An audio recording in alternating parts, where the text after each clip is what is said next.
코로나 이후 공격적으로 주식을 사모으고 가격이 떨어질 때마다 저가 매수에 몰두하던 개인 투자자들이 주식을 내다 팔면서 결국 백기를 들기 시작했습니다. 외국인의 주식 순매도 행진도 계속되는 가운데 환율은 무려 13년 만에 1,300원을 돌파했습니다. 정부가 주 12시간인 초과 근무 제한 시간을 월 48시간으로 유연하게 적용하는 방안을 추진합니다. 초과 근무 시간을 적립했다가 추후에 휴가로 사용하는 제도도 도입됩니다. 앞으로의 소비자 물가를 가늠할 수 있는 생산자 물가지수가 또다시 사상 최고치를 갈아치웠습니다. 소비자들의 물가 부담을 줄이기 위해 대형 마트들은 산지 직거래를 하거나 직접 생산에 나서면서 안간힘을 쓰고 있습니다. 반도체 분야 석박사 인력 상당수가 미국과 중국으로 유출되고 있는 것으로 나타났습니다. 또 전기차 배터리 업계에서는 인력 빼가기를 이유로 회사들 간 소송전도 잇따르고 있습니다.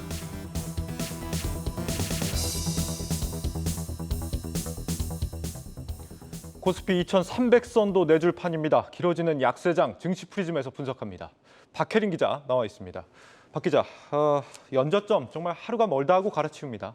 네, 그렇습니다. 증시는 바닥이 꺼지고 환율은 결국 천장을 뚫었습니다. 오늘 원달러 환율은 1,300원에 결국 돌파한 채 장을 마쳤는데요. 네, 글로벌 금융위기 이후 13년 만에 처음입니다. 어제 파월 연준 의장이 경기 침체 가능성을 이렇게 경고를 했습니다. 그동안 경기 연착륙의 무게를 실던 연준의 고위 인사들의 시각도 공식적으로 이렇게 변화하면서 안전자산 선호 심리가 더 강해졌다 이렇게 분석해 볼 수 있겠습니다. 오늘도 외국인은 유가증권 시장에서만 약 3천억 원 가치의 주식을 팔아치웠고요.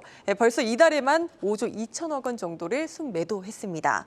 전문가들은 지금의 약세장이 과거 어느 때보다 길고 더 깊을 것이라고 분석하고 있습니다. 박찬희 기자의 보도입니다. 대외 의존도가 높아 글로벌 경기 변화에 민감한 한국.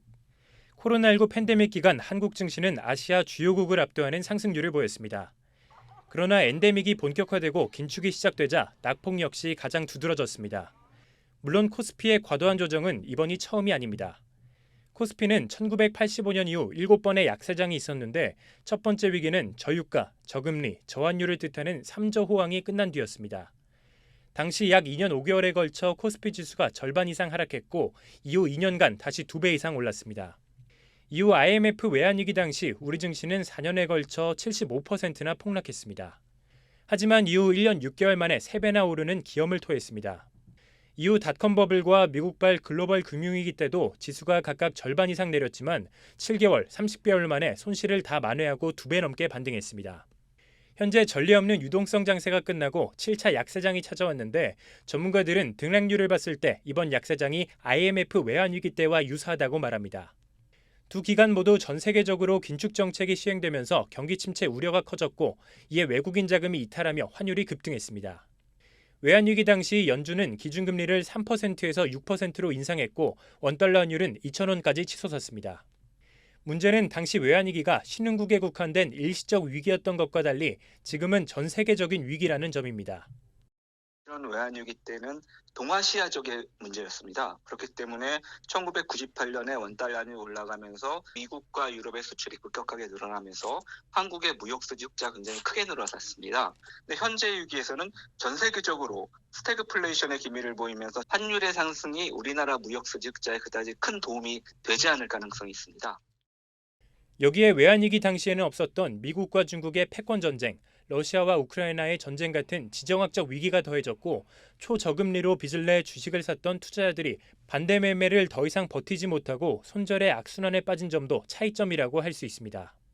증시 전문가들은 과거 약세장엔 없었던 위험 요인이 사라지거나 안정을 되찾기 전에는 주가 하락이 계속될 수 있다고 우려하고 있습니다. 한국경제TV 박찬유입니다. 증시 조정이 지금 한 번이 아니라 단계적으로 계속 이어지다 보니까 체감이 잘 안 됐는데 환율이 1,300원을 돌파한 걸 보면서 위기라는 걸 실감하게 됩니다. 97년 외환위기, 2001년 닷컴 버블, 그리고 지금 2008년 금융위기, 달러당 1,300원을 넘어선 게 이렇게 3번뿐이었는데 이번에 당국이 여러 번 개입을 했는데도 결국 또 한 번 돌파를 했습니다. 얼마나 더 오르게 될까요? 네, 대부분 1,320원에서 1,350원 정도까지는 상단에 열어둬야 한다고 분석하고 있습니다. 예. 또 오늘과 내일 환율을 잡지 못한다면 다음 고점인 1,350원도 금방 뚫릴 수 있다는 시각까지 제기되고 있습니다. 이에 당국이 구두 개입적인 차원을 넘어서서 이 정책적으로까지 대응해야 한다는 주장까지 제기되고 있습니다. 또 지금보다 크게 오르진 않더라도 이미 1,300원입니다. 언제까지 이 수준 유지할지 굉장히 중요한 문제인데요. SK증권은 현재 상황에서 1,300원대의 환율이 결코 일시적으로 머물다가 내려갈 것 같지 않다며 1,300원이 뉴 노멀이 될 수 있다 이렇게 분석했습니다. 1,300원이 이제는 보통이다 이런 얘기인데 어떤 점 때문인가요? 예, 금융위기 당시 달러 인덱스가 80대 중반이었습니다. 네. 예, 현재는 104포인트 정도 되는데 이렇게 달러의 가치가 한 25% 정도 상승했다고 보면 지금의 1,300원이 비이성적인 수준은 아니라는 분석입니다. 예. 또 다음과 같은 조건들이 변곡점을 맞기 전까지는 달러가 1,300원대에서 추가 상승을 시도할 것이다라고 분석했습니다. 네, 지금 어제도 얘기했지만 1,300원대 위에는 심리적 지지선이 없기 때문에 우려가 더 큰 상황입니다. 1,300원이 뉴 노멀이다. 뭐 일견 네. 그런 분석도 가능은 하겠습니다만 문제는 지금 우리의 이 수준을 우리가 지금 버틸 체력이 되느냐 하는 거거든요. 지금 몇 달째 무역 적자에다가 지금 수출도 지금 꺾이고 있고요. 당국이 지금 환율 방어에 나서면서 외환 보유액도 최근 반년 새에 한 200억 달러 이상 네, 감소했다고 그렇습니다. 합니다. 무엇보다 이런 고환율, 이 수입 물가를 굉장히 높이는 문제이기 때문에 수출 기업들보다는 아무래도 좀 내수 기업들 그리고 소비자들한테 부담을 크게 준다고 볼 수 있겠습니다. 물가 상황은 잠시 후에 진단을 해보고요. 박 기자, 우리 증시 하단이 지금 2,200까지 갈 수 있다 이런 전망도 우리가 몇 번 제시를 했었는데 네. 오늘은 그보다도 더 낮은 전망이 나왔습니다. 맞습니다. 분석을 포기한 곳도 있고 최저를 2,000 정도까지 열어둔 곳도 있습니다. 예. 다올투자증권 등은 코스닥은 700선이 깨질 수도 있다고 분석을 했는데 오늘로써 14포인트만 더 빠지면 700선이 깨지게 됩니다. 변동성 장세에선 코스닥의 성장성 성격이 강한 데다가 밸류에이션 측면에서도 상대적으로 부담을 더 크게 받기 때문입니다. 또 경제가 나빠지면 자금 조달이 더 어려워지기 때문에 코스닥 기업들은 더 크게 타격을 받을 수 있다는 우려가 나오고 있습니다. 네, 2,000이면은 2018년보다도 낮은 수준입니다. 굉장히 좀 비관적인 전망들이 나오는데 특히 좀 개인들의 매수세가 최근 들어서 좀 꺾였다. 이게 좀 뼈아픈 것 같아요. 예, 주가 급락을 버티지 못하고 결국에는 이 손절하신 분들도 굉장히 많으시고요. 네. 또 반대 매매가 쏟아지고 있다는 점도 우리 증시를 억누르고 있는 요인 중 하나입니다. 현재 20% 이상 손실이 추정되는 신용 융자는 무려 7조 8천억 원 수준입니다. 전문가들은 최근 국내 증시가 글로벌 대비 부진한 이유도 반대 매매 매물 압력 탓이라며 추가 하락 시에는 더 큰 하락폭으로 이어질 수 있다고 경고했습니다. 네. 그렇다면 이런 약세장 언제쯤이나 나아진다고 보고 있습니까? 네, 사실 전문가들은 한미의 통화 정책이 변화하기 전까지는 반등하기 어렵다 이렇게 내다보고 있습니다. 예. 먼저 1차 고비는 내달 13일 있을 미국의 소비자 물가지수 발표와 27일 있을 연준의 연방공개시장 위원회 정례 회의입니다. 시장에서 이전까지는 조정이 조금 더 이어질 것이다 이렇게 분석하고 있고요. 예. 일각에선 연준이 올해 내내 금리 인상 기조를 유지할 가능성이 높다 보니까 연말까지 약세장이 계속될 수 있다고도 분석하고 있습니다. 상황이 이렇다 보니까 공매도에 대한 개인 투자자들의 비판도 다시금 일고 있습니다. 이달 9일부터 17일까지 공매도 거래 대금은 무려 4조 원이 넘는데 이 기간 외국인의 공매도 금액은 무려 74% 정도나 차지하고 있습니다.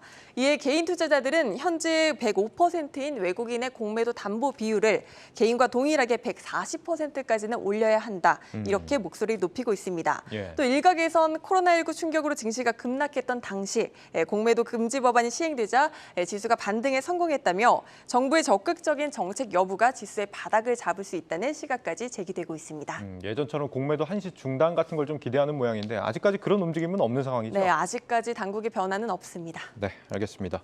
증시 프리즘 박혜린 기자였습니다.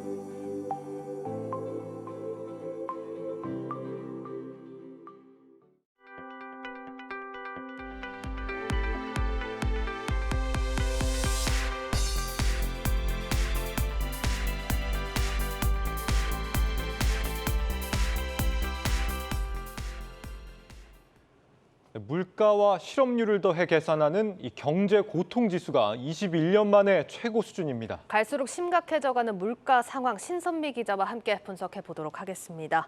네, 신 기자, 생산자 물가 지수가 역대 최고치를 경신했다 이런 기사가 지금 쏟아지고 있습니다. 네. 이거 어떤 의미로 해석을 해야 될까요? 생산자 물가는 소비자 물가에 선행을 합니다. 네. 생산자 물가가 오르면 일정 시차를 두고 소비자 물가에 반영이 되기 때문인데요. 예. 그런데 지난달 생산자 물가가 5개월째 상승세인데다가 역대 최고치거든요.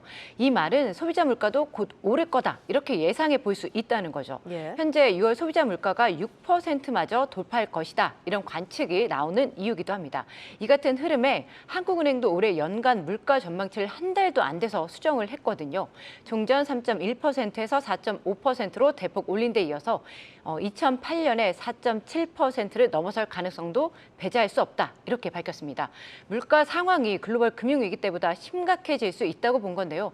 이미 우려스러운 상황이지만 물가 상승이 계속되고 있어서 정부나 그리고 한국은행의 전망치보다도 훨씬 더 높아질 수 있다 이런 불안감이 커지는 상황입니다. 네, 지금 이런 상황에서 한국은행이 오늘 이 물가 불안 심리를 조기에 억제하겠다 이런 말을 했습니다. 7월에 네. 빅스텝 가겠다 이런 의미겠죠? 네, 좀 그렇게 해석해 볼 수 있을 것 같은데요. 한은 총재는 기업과 가계의 그 예상하는 물가 상승률, 즉 기대 인플레가 3%를 웃돌고 있다 이렇게 또 밝혔는데요. 이를 잡지 못하면 고물가 상황이 굳어질 수 있다 이렇게 경고를 한 겁니다. 때문에 이제 통화 정책으로 물가를 잡아보겠다 이런 의미로 좀 해석이 되는데요. 빅스텝 가능성 커진 거죠. 하지만 이제 통화 정책을 운용하기도 쉽지 않은 상황이라는 점에서 좀 우려스럽습니다. 무턱대고 올렸다가는 기업 경기나 서민 경제에 타격을 줄 수 있기 때문인데요. 가계 이자 부담 그리고 1,300원까지 치솟은 환율까지 고려해야 돼서 한은의 고심도 깊어질 수밖에 없는 상황입니다. 네, 윤석열 대통령도 국민들의 숨이 넘어가는 상황이다 이렇게 이야기를 하면서 물가 잡기에 총력을 다하겠다 강조하기도 했는데 네. 이 정부가 내놓은 물가 안정 대책은 잘 작동이 되고 있는 겁니까? 안 되고 있다 이렇게 얘기를 좀 해야 될 것 같은데 예. 대책을 좀 내놓긴 했지만 물가 상승 원인이 대부분 외부 요인이라서 마땅한 해결책을 찾기가 쉽지 않은 상황입니다. 예. 우선 물가 급등 원인을 좀 봐야 될 것 같은데요. 이상기후, 작황 부진 때문에 원자재 가격이 폭등을 했습니다. 이게 또 코로나19 때문에 공급망이 좀 붕괴가 됐죠. 또 푸틴플레이션이라고 불리는 러시아의 우크라이나 침공까지 더해지면서 상황이 계속해서 악화가 됐습니다. 원인은 분석이 됩니다. 그런데 이제 정부가 할 수 있는 게 많지 않은 상황인 건데요. 예. 내놓은 대책도 힘을 쓰지 못하고 있어서 우려의 목소리가 큽니다.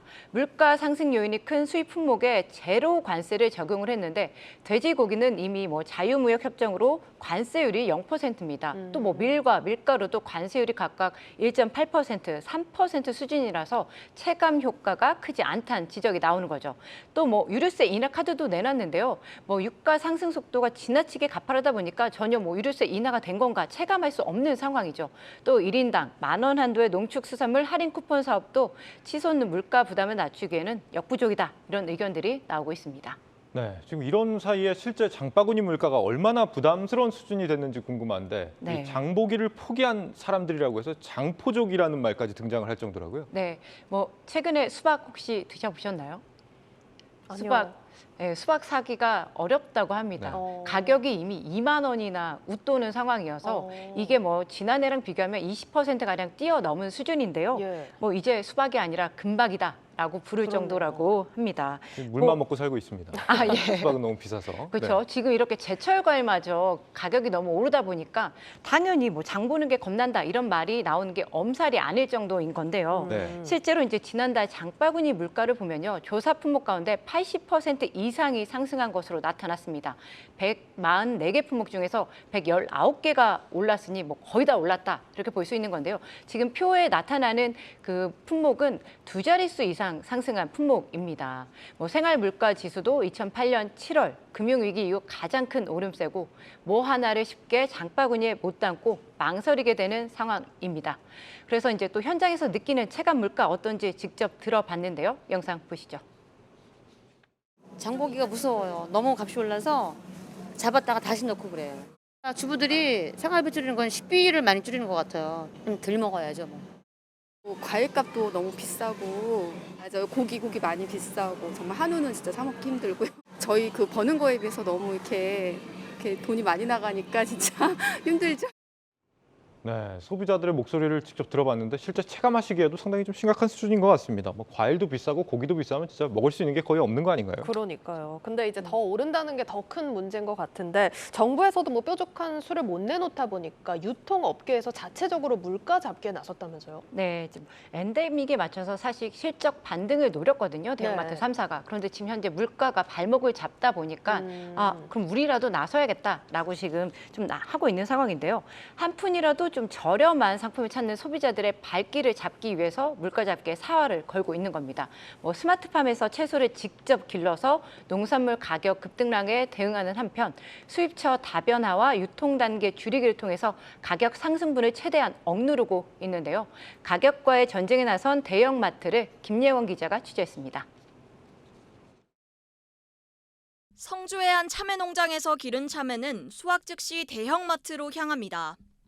보통 농산물은 농장에서 소비자까지 복잡한 중간 유통 과정을 거치는데 농장과 직접 계약해 중간 도매상을 거치지 않다 보니 치솟는 물가에도 오히려 지난해보다 25% 저렴한 가격에 참외를 선보였습니다. 현재 350개 신선 농장 농가가 있는데요. 점차 품목을 확대해서 700개 농장까지 확대하는 것을 올해 목표로 하고 있습니다. 가격 변동을 최소화하기 위해 아예 채소를 직접 길러 공급하는 곳도 있습니다. 이마트는 이천 물류센터 옆에 스마트팜을 지었습니다. 수확 후 인근 물류센터로 곧바로 이동해 신선도 유지는 물론 수송과 보관에 드는 비용도 큰 폭으로 줄였습니다.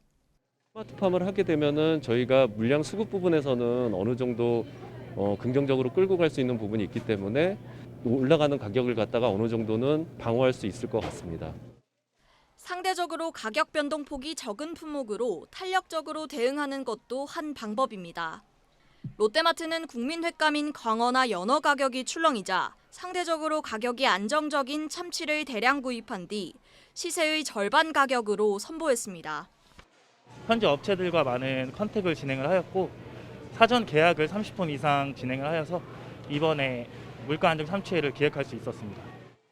장바구니 부담을 줄이자 고객들의 호응이 이어졌고 참치의 매출은 오히려 130%나 늘었습니다. 고물가의 장보기가 무서운 시민들. 그들의 발길을 돌리기 위해 유통업계가 생산부터 매입까지 직접 뛰어들며 물가 안정을 위한 노력을 기울이고 있습니다. 네, 정부도 물가 대책이 마땅치 않은 상황에서 지금 업체들의 기지가 참 대단한 것 같아요. 예, 맞습니다. 뭐 중간 단계를 생략하고 직거래 형태로 가격을 낮추는 방식이 특히나 눈에 띄는데 뭐 심지어는 직접 소를 기르거나 네. 경매에도 참여를 한다고요? 그야말로 대형마트들이 정말 가격 경쟁력 확보에 사활을 걸고 있다. 이런 방증이 아닐까 싶은데요. 예. 롯데마트는 직접 한우 경매에 뛰어들었습니다. 축산 MD가 경매에 참여할 수 있는 매매 참가인 자격을 얻었기 때문에 가능한 건데요. 매주 한우 산지인 충북 음성과 경기 부천 축산물 공판장에서 열리는 경매에 직접 참여를 합니다. 이를 통해서 저렴한 가격에 판매할 수 있는 구조를 만든 건데요.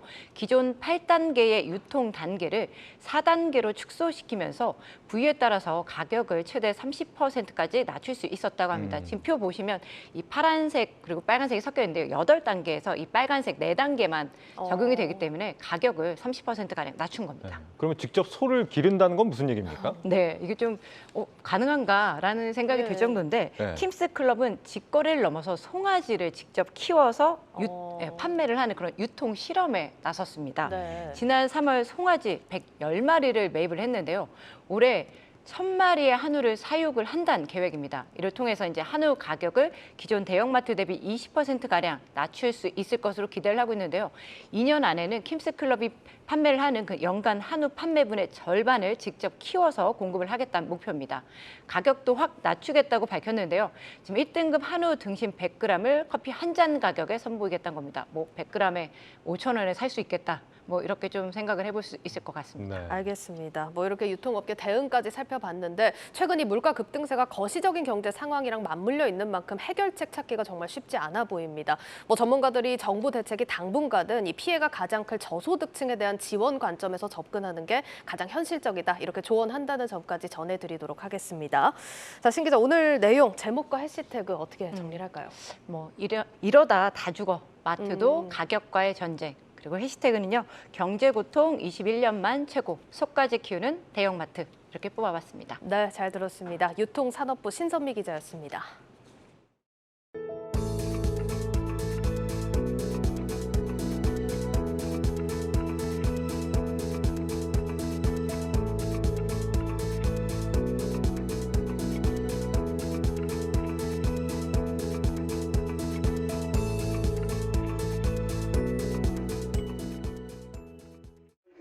예, 위성 발사. 네,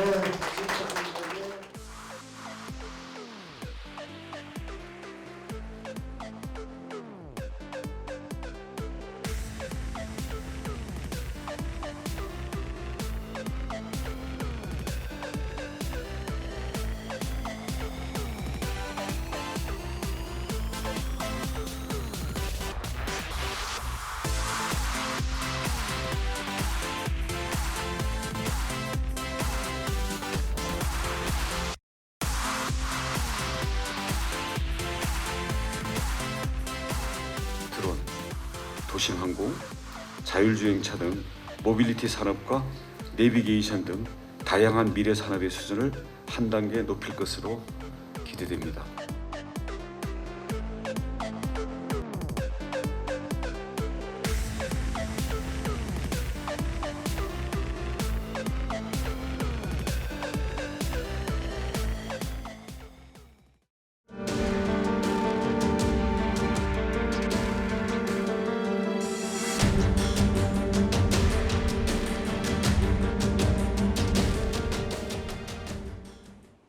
우리나라에서 배출되는 석박사급 인재 상당수가 미국과 중국으로 유출되고 있는 것으로 나타났습니다. 특별기획 인재 전쟁 국가가 나서라. 오늘은 먼저 글로벌 대기업들이 블랙홀처럼 빨아들이고 있는 반도체 인력의 상황을 전효성 기자가 진단해봤습니다. 저희가 할 일은 좋은 사람 모셔오고 아무리 생각해봐도 첫 번째도 기술, 두 번째도 기술, 세 번째도 기술 같아요. 인재와 기술. 11박 12일 유럽에서 차세대 반도체 기술을 보고 돌아온 이재용 삼성전자 부회장이 던진 화두입니다. 인재가 곧 기술인 시대. 글로벌 반도체 시장을 둘러싼 패권 전쟁에서 승기를 잡기 위해선 최고 수준의 인재 영입이 필요하다는 절박한 심정을 표현한 것으로 풀이됩니다. 국내에서 배출되는 반도체 석박사 인력은 연간 220여 명, 앞으로 10년간 약 5천 명이 부족할 것으로 학계는 보고 있습니다. 그런데 그나마 배출되는 석박사 인력들도 최근 들어 부쩍 미국행을 선택하고 있습니다. 박사를 4명 받았는데 그중에 한 명은 벌써 외국 갔고 한 명은 잡 오퍼 받고 이제 취업 비자 기다리고 있는 중이고 또 다른 한 명도 이제 그 취업 하여튼 초강대국 미국이 안보 자산으로 반도체를 선택하면서 대대적인 기업 유치와 인력 확보에 나서고 있기 때문입니다. 지금은 덜하지만 높은 연봉을 받고 중국으로 가는 경우도 적지 않습니다. 해외에서 굉장히 한국에서 받았던 연봉의 3배, 4배 정도를 제한을 하기 때문에 잠깐 기간을 가지고 중국으로 나가는 경우들이. 글로벌 칩 메이커들이 특급 인재 확보에 목을 매는 것은 거대한 반도체 생태계를 조성하는 데 필수적이기 때문입니다. 이들이 주도적으로 뭔가 새로운 기술 혁신이라든지 그런 업무를 추진함으로써 거기를 따라가는 팔로우들이 1.5배씩 다 성과를 낼 수 있기 때문에 생산 라인을 관리하고 연구 개발을 돕는 학사급 인력도 부족하긴 마찬가지입니다. 국내 반도체 관련 학과 졸업생 수는 650명, 필요한 인력 1,500여 명의 절반도 공급하지 못하고 있습니다. 이대로라면 10년 뒤 부족한 인력은 3만 명에 달할 것으로 예상됩니다. 반도체학과 졸업생들 대부분은 특정 대기업으로 향합니다. 삼성으로 계약학과라는 이름을 듣고 들어오다 보니까 당연히 들어올 때부터 눈은 이미 삼성이라는 기업에 초점이 맞춰져 있잖아요. 상황이 이렇다 보니 반도체 소부장, 즉 소재, 부품, 장비 회사들의 인재 부족은 상상을 초월합니다. 국내 반도체 산업은 연구개발부터 설계, 생산까지 전 분야에 걸쳐 극심한 인력난을 겪고 있습니다. 새 정부가 반도체 인력 양성을 위한 특단의 조치를 준비 중인 것은 다행입니다. 하지만 늦어도 한참 늦었다는 것이 현장의 목소리입니다. 한국경제TV 전유성입니다. 극심한 인력 유출 상황은 전기차와 배터리 분야에서도 마찬가지입니다. 스카우트 경쟁이 치열해지면서 인력 빼가기를 이유로 회사 간 소송을 하는 사례까지 빈번해지고 있습니다. 이어서 강미선 기자입니다. 현대차 그룹은 지난해 말 엔진 개발 센터를 폐지한다고 전격 선언했습니다. 내연기관 시대를 끝내고 미래차 전환에 속도를 내겠다는 상징적인 의미가 담긴 사건입니다. The result, more time and more space for everyone to do what truly drives them. 핵심은 자율주행과 전동화, 가장 먼저 직면한 문제는 인력난입니다. 2030년까지 미래차 부분에서 부족한 인력은 3만 5천 명을 넘을 것으로 예상됩니다. 특히 기술력과 국산화율이 상대적으로 낮은 것으로 평가되는 소프트웨어 분야 인력은 현재 1,000여 명에 불과합니다. 현대차는 적어도 1만 명의 정보기술 인력이 필요하다고 보고 공격적인 채용에 나서고 있습니다. 문제가 생긴 게 인력은 한계가 지금 있는 인력은 풀은 그렇게 많지 않은데 패러다임 전환이 굉장히 빠르잖아요. 그러다 보니까 인력의 이동이 생기는 거죠. 전기차의 심장인 배터리 산업은 상황이 더 심각합니다. 2030년까지 배터리 전문가 2만 5천 명이 더 필요한 상황. 특히 석박사급 연구개발 인력은 국내에서만 약 1,000여 명이 부족한 것으로 추산됩니다. 반도체는 이제 공정이 기계로 아주 자동화되어 있는 반면에 배터리 쪽에서 보면은 사람 손을 많이 타기 때문에 굉장히 그 인력이 많이 필요한 부분입니다. 배출되는 인력의 한 10배 정도가 지금 모자라는 현황입니다. 글로벌 탑클래스인 국내 배터리 3사는 이미 수년 전부터 인력 빼가기 문제로 수조 원대 국제 소송까지 가는 홍역을 치렀습니다. 치열한 인력 전쟁은 막 시작됐을 뿐 2025년을 기점으로 폭발할 것으로 예상됩니다. 2025년은 미국 배터리 시장이 본격화하는 원년으로 전 세계 배터리 기업들이 비슷한 시기 양산을 목표로 대규모 투자에 나섰기 때문입니다. 못해도 1, 2년 전에는 해야 장비를 해서 시제품도 뽑아보고 셋업하는 데도 시간이 꽤 걸리거든요. 한국이 미국을 가게 되면 소재나 장비 업체도 이제 같이 따라가야 될 텐데 그걸 어디서 구하냐. 국내 대기업들의 상황이 이런데 중소기업의 상황은 말할 것도 없습니다. 기술 경쟁력을 갖추려면 관련 생태계가 중요한데 소부장 기업들은 인력 확보에서 밀려나고 있는 실정입니다. 충북 오창에 있는 한 배터리 소재 기업은 인력 유출로 골머리를 앓고 있습니다.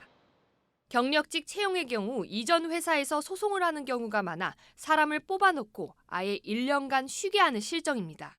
1년 정도 이상의 기간 동안 이제 다른 업체라든가 이걸 통해서 이제 근무를 하다가 입사시키는 개인적인 어떤 그 휴지 기간을 통해 가지고 시간을 두고 그 이후에 이제 입사시키는. 주문이 밀려 들어와도 개발할 사람이 없고 공장을 지어도 돌릴 사람이 없는 것이 글로벌 1위 K 배터리 산업의 현 주소입니다. 한국경제TV 강미선입니다.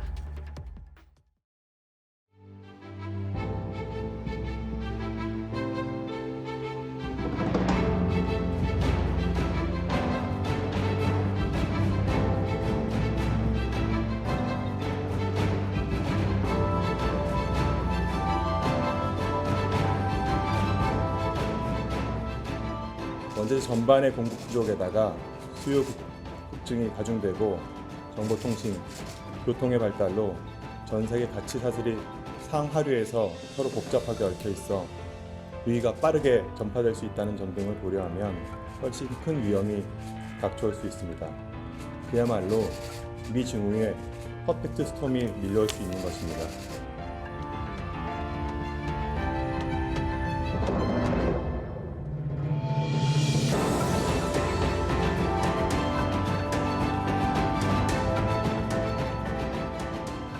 서민 취약계층이 금리 인상, 자산시장 가격 조정으로 과도한 상환 부담을 겪지 않도록 연착륙 방안을 적극 모색하는 등 정책 집행의 균형도 잃지 않겠습니다.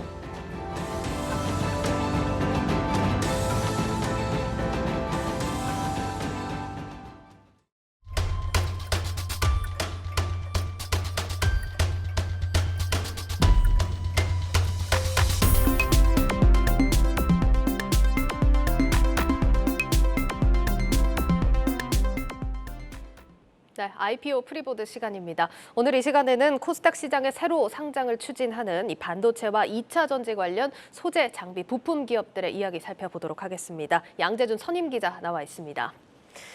양 기자, 최근 주식시장에 이렇게 크게 좀 하락을 하고 있는데 이 소부장 관련 기업들 청약 성적표가 좋더라고요. 네, 지난달 가온칩스를 필두로 범한 퓨어셀, 레이저셀 등 반도체에서 칩이나 아니면 배터리 관련 셀만 들어가도 청약 시장에서 수조 원 몰린다는 얘기가 나올 정도입니다. 예. 이들 기업의 공통점은 바로 반도체나 2차 전지의 소재 부품 장비 기업들인데 일반 공모 청약 경쟁률은 수백 대 1에서 3,000대 1을 훌쩍 뛰어넘기도 했습니다.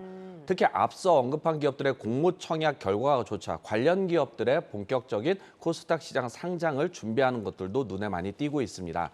반도체 분야에서는 지금 화면에 보시겠습니다만은 넥스트 칩을 비롯해서 영창케미칼, 마이크로나토나도, 그다음에 HSP, 파두, 세미파이브, 오픈엣지 테크놀로지 등이 상장을 추진하거나 예비 심사 등을 청구를 했고요. 예. 하반기 코스닥 시장 상장을 서두르고 있습니다. 2차 전지 분야에서는 성일 하이텍을 비롯해서 WCP, JO, 탑 머트리얼, 세미캠, HYTC 등이 상장을 적극적으로 모색하고 있습니다. 예. 증권업계에서는 올 하반기 20곳 가까이 반도체 2차 전지 관련 소재 부품 장비 관련 기업들이 상장할 것으로 예상하고 있습니다. 예, 지금 상장 예정만 보면 부진한장이라는 생각이 안 들 정도로 좀 활발하게 또 추진이 되고 있는 모습인데 과거에 사실 IPO 상장 열풍이 불었을 때를 좀 생각해 보면 바이오나 IT 이런 쪽의 어떤 신규 기업들이 상장을 했는데 최근에는 분위기가 많이 바뀐 것 같아요. 반도체 2차 전지 이런 기업들로. 네, 최근에는 아무래도 이 몇 년 동안 신약 개발 등 바이오 기업들의 상장이 많았던 게 사실입니다. 하지만 올 들어 신약 개발 등 그 바이오 기업들의 그 상장은 많지 않은 게 사실이고 실제 상장을 하더라도 청약 결과가 좀 시큰둥한 편입니다. 변화의 가장 큰 요인은 두 가지인데 하나는 정부의 육성책이 활성화되면서 관련 기업들이 이렇게 적극적으로 생태계가 조성되고 있고 이들 기업들이 또 하나는 기술력을 갖춘 기업들이 등장하고 있다는 것입니다. 그동안 우리나라 산업을 실질적으로 끌어가고 있는 산업인 제조업, 특히 반도체, 디스플레이, 배터리 아니면 휴대폰 같은 이런 산업들이 상당히 커지고 있으면서 중요성이 커지고 있는데 정작 그 산업의 중요성 대비 이들 벤처기업의 기여도가 적었던 게 사실입니다. 정부도 이러한 판단 속에서 적극적인 육성책을 펼치고 있는 가운데 기업들 역시 기술 특례 상장을 통해서 코스닥 시장을 두드리고 있습니다. 여기서 최정훈 미래에셋벤처 투자 부사장 얘기 들어보시겠습니다. 적극적으로 이제 육성책을 펴고 있는 게 가장 큰 요인이 되는 것 같습니다. 그래서 실질적인 육성책으로 보면 정부에서 이제 어떤 R&D 과제 연계형으로 투자 매칭해주는 이제 그런 프로그램도 지금 이제 조금 더 활성화되고 있고요. 그다음에 이제 과거에는 어떤 기술 특례 상장이 주로 그 바이오 특히나 신약 쪽 일변도로 이제 많이 집중돼 있었는데 최근에는 이제 우리나라가 세계 시장을 선도하는 반도체나 특히나 2차 전지 중요성이 커지는 2차 전지 관련된 쪽 에너지 이런 쪽에서는 굉장히 이제 기술력을 갖춘 이제 좋은 기업들이 많이 등장을 하고 있고요. 그런 기업들에 대한 전반적인 그 투자 어떤 그 관심도도 저희 벤처캐피탈 쪽에서 많이 높아졌습니다. 네, 확실히 정부 정책에 따라서 이런 투자의 흐름도 달라지는 것 같습니다. 세부적으로 기업 얘기 한번 들어보죠. 지금 관심이 큰 게 넥스트 칩입니다. 공모 청약 어제 끝났는데 결과가 어떻게 됐습니까? 네, 상당히 좋았습니다. 넥스트 칩 그리고 다음 달에 영창케미칼이 이제 상장을 준비하고 있는데 예. 다음 달 1일 코스닥 시장에 상장하는 차량용 반도체 설계 업체인 넥스트 칩의 일반 공모 청약 결과는 증거금만 7조 3천억 원이 몰리면서 3,455대 1로 마감됐습니다. 넥스트 칩은 기관 투자가 수요 예측에서도 1,623대 1의 경쟁률을 기록하면서 공모가가 당초에 상단이 11,600원이었는데 최상단까지 기록하면서 13,000원까지 기록했습니다. 예. 회사 측은 공모 자금을 활용해서 자율주행과 관련된 신규 R&D 투자에 집중하겠다는 입장입니다. 여기서 김경수 넥스트 칩 대표 얘기 직접 들어보시겠습니다. 국내 유일하게 자율주행용 카메라, 영상 신호 처리, 영상 인식 시스템 반도체를 하는 회사인데요. 이제는 뭐 R&D 개발 중에서도 점점 레벨 3, 저희는 레벨 2, 3가 현재 타겟인데 레벨 3에 저희가 아주 큰 칩을 하나 하고 있어요. 당연히 AI 베이스, 뭐 딥러닝이나 인식 쪽으로 해서 이런 쪽으로 하나하나 더 자율주행에 가깝게 그런 R&D 투자할 계획이 있습니다. 전기차의 확대는 결국 자율주행과 전장 제품들의 확대예요. 어떻게 구현하냐에 따라서 시스템 반도체의 증가는 현실로 다가올 수밖에 없는 상황입니다. 네, 넥스트칩 상장을 앞두고 공모자금 활용 계획에 대해서 들어봤는데 이 넥스트칩 같은 경우는 글로벌 시장 진출 계획은 어떻게 됩니까? 네, 전기차 시장 확대에 따라서 관련 배터리나 반도체 수요 증가는 당분간 이어질 것으로 봅니다. 실제적으로 이 자율주행에서 레벨이 올라갈수록 반도체는 최대 5배에서 10배까지 수요가 더 증가를 하고 있는데요. 예. 다만 글로벌 공급 서플라이 체인의 수급 불안으로 공급이 수요를 따라가지 못하는 현상도 소재 부품 장비 업체들에서는 해결해야 할 과제이기도 합니다. 넥스트칩은 향후 일본이나 유럽 시장 진출을 강화하겠다고 밝혔는데요. 여기서 김경수 대표 얘기 같이 들어보시겠습니다. 현재 디트로이트, 프랑크푸르트, 심천에 이제 지사를 두고 있고요. 또 이제 저희 세일즈 에이전트가 한 8군데 정도 보유를 하고 있는데요. 근데 저희는 뭐 현대 기아자동차에도 이미 양산에서 공급을 하고 있고 중국도 양산을 하고 있고 저희 일본의 뭐 교세라, 클라리온, 토요타 이런 실제 자동차 제조회사들하고 비즈니스를 하고 있고요. 조만간에 이제 실적으로 성과가 곧 오는 그런 단계에 있습니다. 그래서 유럽에 워낙 폭스바겐이나 큰 기업이 있고요. 보쉬, ZF, 앱티브, 컨티넨탈, 티어 1이라고 저희는 표현을 하는데요. 이런 업체들과 이제 세일즈 네트워크를 이미 구축하고 있고요. 네, 들어보셨습니다만 증권업계와 벤처캐피탈 업계에서는 반도체와 배터리 관련 소재 부품 장비 분야에서 양질의 기업들이 많이 나오고 있고 이들 기업들이 상장을 통해서 투자 자금을 확보하면서 산업에 기여할 수 있는 선순환 구조가 만들어지는 단계라는 평가입니다. 다만 투자에 있어서는 글로벌 경쟁력이 우수한 기업인지 먼저 투자 설명서를 살펴보시고 따져보시는 게 좋을 것 같습니다. 네, 잘 들었습니다. IPO 프리보드 양재준 선임 기자였습니다.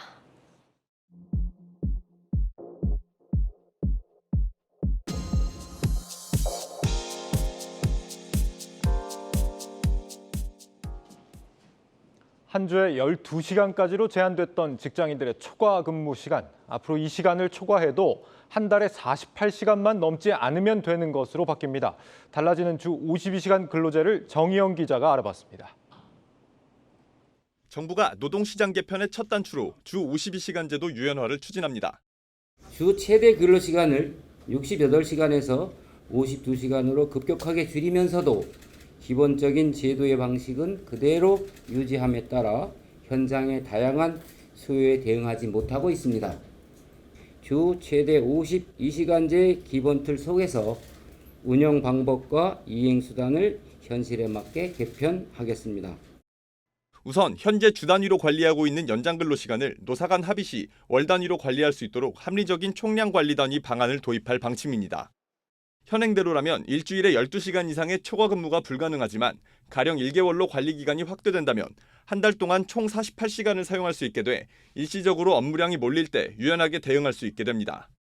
이와 더불어 초과 근무 수행 시 초과된 시간만큼 저축했다가 업무량이 적을 때 휴가를 사용하는 방식인 근로시간 저축 계저제 도입과 연구개발 이외 분야에는 정산기간이 1개월로 인정됐던 선택적 근로시간제 정산기간도 확대될 방침입니다.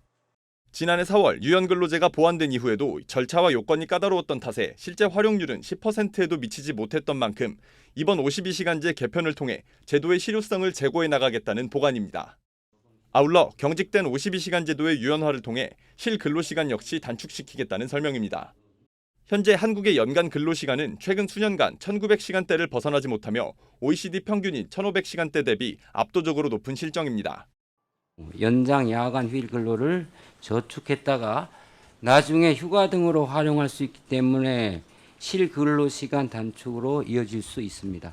노동시간 단축 관련해서 전문가 컨설팅, 업종별 근로시간 설명 등도 지속적으로 추진해 나갈 계획입니다.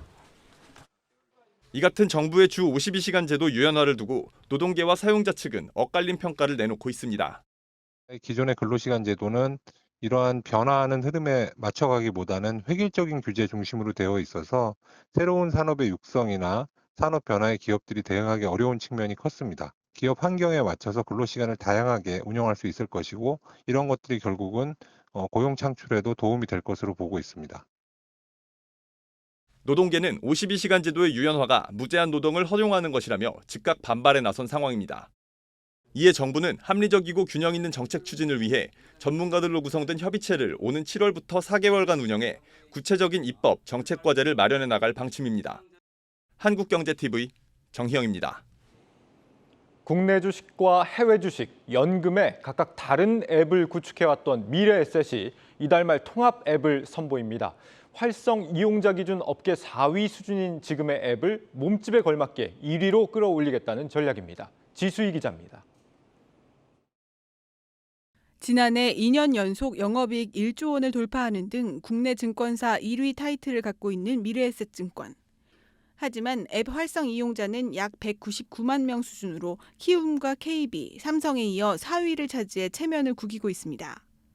올 하반기 미래에셋은 MZ세대들을 겨냥한 앱을 출시하고 증권 앱 순위도 끌어올린다는 계획입니다. 박현주 회장이 직접 지시한 이 프로젝트의 총괄은 NH투자증권에서 증권 앱 나무를 성공시켜 지난해 미래에셋으로 스카웃된 안인성 디지털 부문 대표가 맡았습니다. 안 대표는 먼저 투자 경험이 적은 MZ세대를 위해 맞춤형 투자 정보를 애플리케이션에 담는 데 집중했습니다. 기존에 이제 증권사 앱들을 쫙 들어가 보면 관심 정보부터 나오고 현재가 화면 나오고 MZ세대들이 처음 들어왔을 때 좀 난감하거든요. 투자의 아이디어들을 조금 생각을 해야 될 거거든요. 근데 지금까지의 증권사 앱은 그냥 모든 투자에 관련된 정보들은 친구한테 듣거나 아니면 전문가에 듣거나 아니면 유튜브나 다른 채널들에서 정보를 얻고 실제로 거래하는 것에만 집중. 투자의 다양한 아이디어를 발견할 수 있는 장치들을 꽤 많이 만들어 놨습니다. 기존 투자자들을 위해서는 개별 앱 체제에서 600개나 됐던 기능을 200여 개로 압축하고 개인별 맞춤 기능을 제공할 수 있는 장치를 확대했습니다. 이번에 집중적으로 했던 거는 그런 이거 다음에 당연히 해야 될 것들에 대한 기능을 붙여놓은 작업을 했습니다. 내가 관심 있는 것들을 AI의 알고리즘을 통해서 뉴스, 리서치, 시황 정보 마치 SNS에서 내 피드를 보듯이 어떤 걸 보다 보니 연결이 돼서 새로운 상품들을 계속 보면서 나의 어떤 구매 의욕 또는 콘텐츠 소비의 욕구들을 계속 발현시키는 것과 비슷하게 금융 투자 앱에서도 마치 아마존과 같이 나를 더 알아주는 미래에셋의 강점인 해외 주식과 연금도 고객 접근이 쉽도록 화면을 구성해 자연스럽게 회사의 매출로 이어질 수 있도록 할 계획입니다. 미국 주식과 중국 주식과 한국 주식을 동등 레벨에서 할 수 있게끔 해주는 그런 UI, UX 그리고 그런 측면에서 풍부한 투자 정보들. 그러니까 미국 투자를 잘 하려면 호가에서 나오는 주문의 어떤 건수들이 이 주문 체결 강도들을 투자자 입장에서는 이해하는 데 가장 중요한 정보가 되거든요. 그걸 저희가 업계에서 최초로 하면서 투자 수익률이 좋은 고객들이 지난주에 선택한 주식도 나오고요. 매매가 끝났더라도 수수료나 세금 정보까지 고객들이 안내받을 수 있도록 하면서 주식 투자의 전 과정에 미래에셋 앱이 활용되도록 한다는 방침입니다. 한 달간의 베타 테스트를 거친 미래에셋의 새 통합 앱은 고객들의 의견을 적극 반영해 이달 30일 정식 선보일 예정입니다. 업계 1위 미래에셋증권은 통합 어플리케이션을 통해 1위 자리를 디지털 영역으로 확장하고 있습니다. 한국경제TV 지수입니다.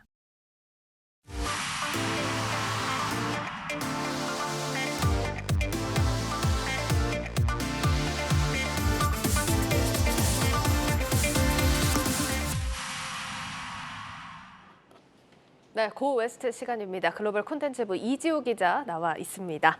이 기자 오늘 키워드 바로 볼까요? 네. 떨고 있는 정유주네요. 네, 오늘 키워드 바로 나왔는데요. 네. 올 들어서 고유가와 정제마진 강세로 날아오르던 정유주가 떨고 있는 모습입니다. 네. 규제 리스크 때문인데요. 조 바이든 미국 대통령이 연일 폭등하는 유가를 안정시키기 위해서 연방 유류세를 면제하자고 제안한 영향인데 자연히 정유주의 향방에 대해서도 시장에 관심이 쏠리는 상황이죠. 오늘은 이 얘기를 해드리려고 합니다. 네, 오늘 바이든 대통령 발언이 좀 세게 나오던데 어쨌든 연방 유류세 면제를 요청했다. 좀 짚어볼까요? 네, 일단 바이든 대통령이 연방 유류세 면제를 의회에 공식적으로 요청을 했습니다. 예. 일단 1갤런당 18센트 정도 하는 휘발유 유류세와 또 경유 24센트를 석 달 동안 받지 않겠다는 건데요. 바이든 대통령의 얘기를 직접 들어보시죠.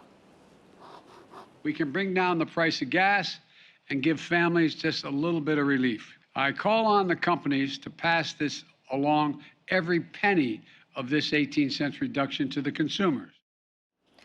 백악관은 이번 조치가 시행이 되면 약 3.6%의 가격 인하 효과가 있을 것으로 보는데요. 특히 휘발유 값은 갤런당 최대 1달러가량 낮출 수 있을 것으로 기대를 하고 있습니다. 알겠습니다. 자, 그런데 지금 분석들 나오는 거 보니까 효과에 대해서는 좀 시각이 엇갈린 것 같은데 이 면제 조치가 현실화될 가능성은 얼마나 될까요? 네, 일단 바이든은 이번 주에 7개 정유업체를 백악관에 불러서 만날 예정인데요. 이 자리에서 생산 확대나 가격 인하를 압박할 것으로 예상이 됩니다. 예. 이렇게 바이든이 의회는 물론이고 정유업체 등에게 입법에 협조해 줄 것을 촉구하고 있지만 말씀하신 것처럼 실현 가능할지에 대해서는 미지수인데요.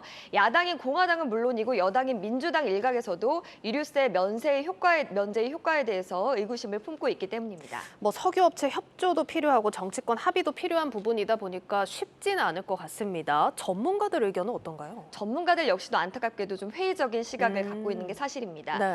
일단 우크라이나 사태가 지속되는 등 공급이 제한되는 상황에서 자칫 수요만 늘려서 상황을 더 악화시킬 수 있다는 건데요. 예. 오바마 정부에서 백악관 경제자문위원회 의장을 지낸 제이슨 퍼먼 하버드대 경제정책학 교수는 정유사들의 생산 확대 여력이 이미 바닥이다. 공급이 비탄력적인 상황이다. 이렇게 말하면서 이 수요만 늘어서 유가가 더 뛰고 감세 혜택 부분은 공급업체에게 돌아갈 것이다. 이렇게 말했고요. 또 제프 커리 골드만삭스 글로벌 상품 리서치 책임자도 비슷한 의견을 밝혔는데요. 커리는 유류세 일시 면제가 결국에는 소비 수요만 부추길 것이다며 높은 가격의 수요를 낮출 수 있도록 시장에 맡겨야 한다라고 조언을 했습니다.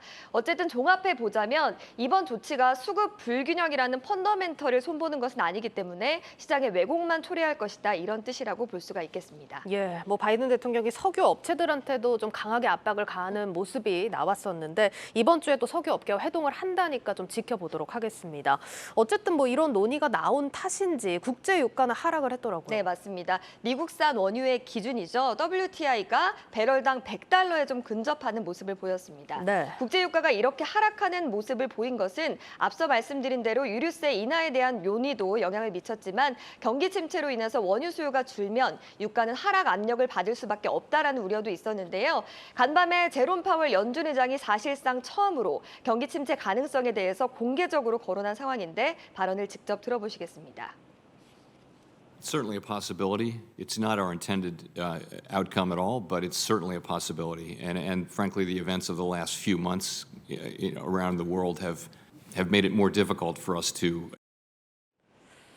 네, 파월 의장 발언 살펴봤는데 저희가 사실 FMC 직후에 파월 의장 발언 또 같이 살펴봤을 때만 하더라도 경기에 대해서 굉장히 자신감을 보였는데 그때 발언이랑 간밤에 나온 발언을 좀 비교해보면 결이 좀 달라진 것 같아요. 그렇죠. 굉장히 좀 분위기가 달라진 모습인데요.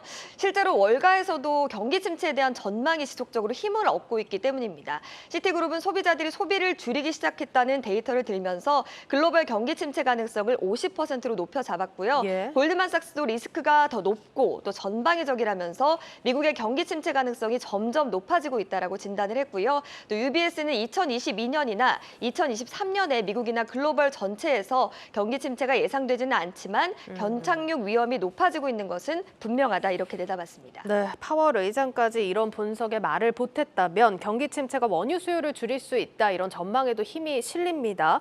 이렇게 되면 정유주들한테도 영향이 미치지 않겠습니까? 네, 맞습니다. 스위스 쿼트 은행의 오즈카데스카야 선임 분석가는 경기 침체에 따른 수요 충격은 유가 랠리를 멈추게 해서 WTI를 배럴당 100달러 아래로 끌어내리고 이상적으로는 200일 이동 평균선인 배럴당 92달러까지 내릴 것이다 이렇게 경고를 하기도 했는데요. 아무래도 여러 경고가 투자자들의 불안 심리를 자극하면서 정유주도 말씀하신 것처럼 좀 하락하는 모습을 보였습니다. 일단 메이저 석유업체인 엑소모빌은 3.9% 떨어졌고 마라톤 오일과 코노코필립스의 주가는 각각 7.2% 또 6.62% 내렸습니다.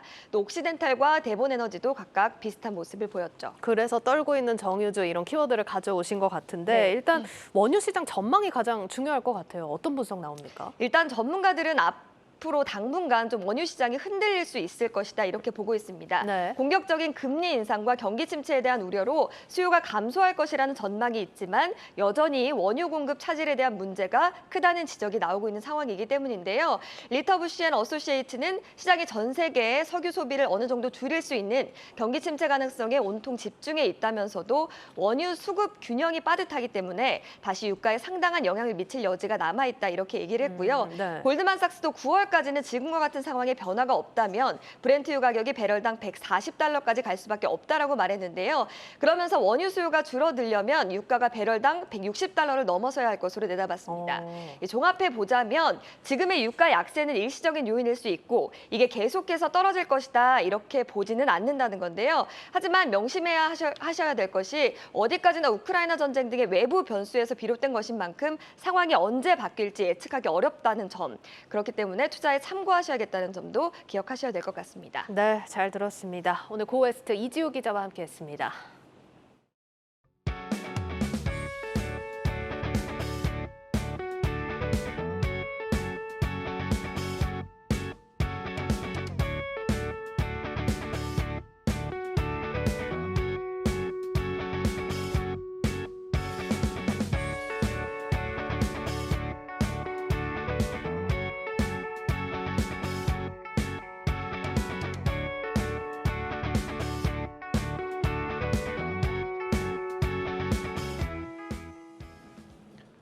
뉴스 플러스를 마치겠습니다. 여러분 고맙습니다.